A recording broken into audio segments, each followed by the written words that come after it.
আর এই অভিযানে এসেছে সাফল্য, উদ্ধার হয়েছে বিপুল পরিমাণ অস্ত্রশস্ত্র, সঙ্গে মায়ানমার থেকে মণিপুরের অস্ত্র এনেছিল জঙ্গিরা, সে খবরও কিন্তু পাওয়া গেছে। এই প্রসঙ্গে যাব বিস্তারিত, আমাদের সঙ্গে যুক্ত হয়ে গেছে প্রতিনিধি শেখ মনিরুল। মনিরুল, কি জানতে পারছো? দেখো, মায়ানমার থেকে জঙ্গিরা মাঝে মধ্যেই কিন্তু মণিপুরে অস্ত্র মজুত করছিল।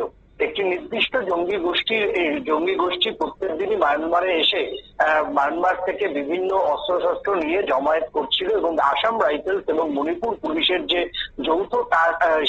যৌথ বাহিনী গঠন করা হয়েছে, সেই যৌথ বাহিনী বিগত 48 ঘন্টা ধরেই গোটা মণিপুর জুড়ে কিন্তু সার্চ অপারেশন চালু করেছে।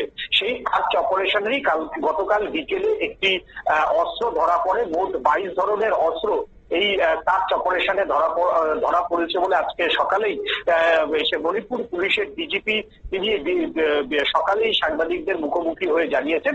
এছাড়াও গতকাল মণিপুর পুলিশের পক্ষ থেকে একটি প্রেস রিলিজ দিয়ে এই 22 ধরনের কি ধরনের অস্ত্র পাওয়া গেছে তার কিন্তু বিশদে তথ্য দেওয়া হয়েছে। একেবারে। তবে এই মুহূর্তে এই যে অস্ত্রগুলি পাওয়া গেছে সেই তালিকায় কি কি রয়েছে এবং বর্তমানে পরিস্থিতি মণিপুরের কেমন রয়েছে? দেখো, মণিপুরের পরিস্থিতি মোটের উপরে একেবারেই স্বাভাবিক বলেই দাবি করছে কেন্দ্রীয় সরকার এবং সেখানকার যে রাজ্যপাল বা লেফটেন্যান্ট গভর্নর, তারা কিন্তু মোটের উপরে শান্ত বলেই দাবি করছে।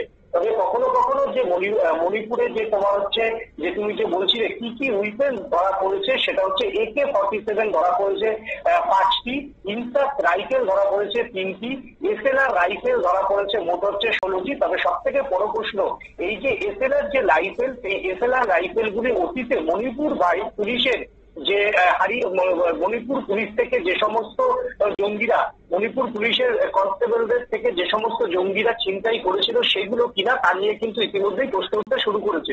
এছাড়াও 303টি রাইফেল ধরা পড়েছে। এছাড়াও বিভিন্ন ধরনের এইরকম কিন্তু অস্ত্র কিন্তু একের পর এক ধরা পড়েছে এই সার্চ অপারেশনে। একেবারে ধন্যবাদ। আমাদের প্রতিনিধির বক্তব্য আপনারা শুনলেন। অবশ্যই এই মণিপুরের জঙ্গি ঘাঁটিতে সেনাদের যে অভিযান, তার রীতিমতো সাফল্য এসেছে। বিভিন্ন অস্ত্রশস্ত্র 22 ধরনের অস্ত্রশস্ত্র সেখানে উদ্ধার হয়েছে। অবশ্য পুনরায় নজরে রয়েছে মণিপুর, কারণ একের পর এক পরিস্থিতি কিন্তু উত্তপ্ত হয়ে পড়েছে রীতিমতো। এবারও মায়ানমার থেকে মণিপুরের অস্ত্র এনেছিল জঙ্গিরা, যদিও কিভাবে তারা সেই যোগান চালিয়ে যাচ্ছে সেই নিয়ে কিন্তু অবশ্যই প্রশ্ন থেকে যাচ্ছে। তবে আগামী দিনে সেনাবাহিনীও যে অভিযান চালাবে সেই কথাই কিন্তু এবার উঠে আসছে সূত্র মারফত। এই ছোট্ট একটি বিজ্ঞাপন বিরতির সঙ্গে থাকুন।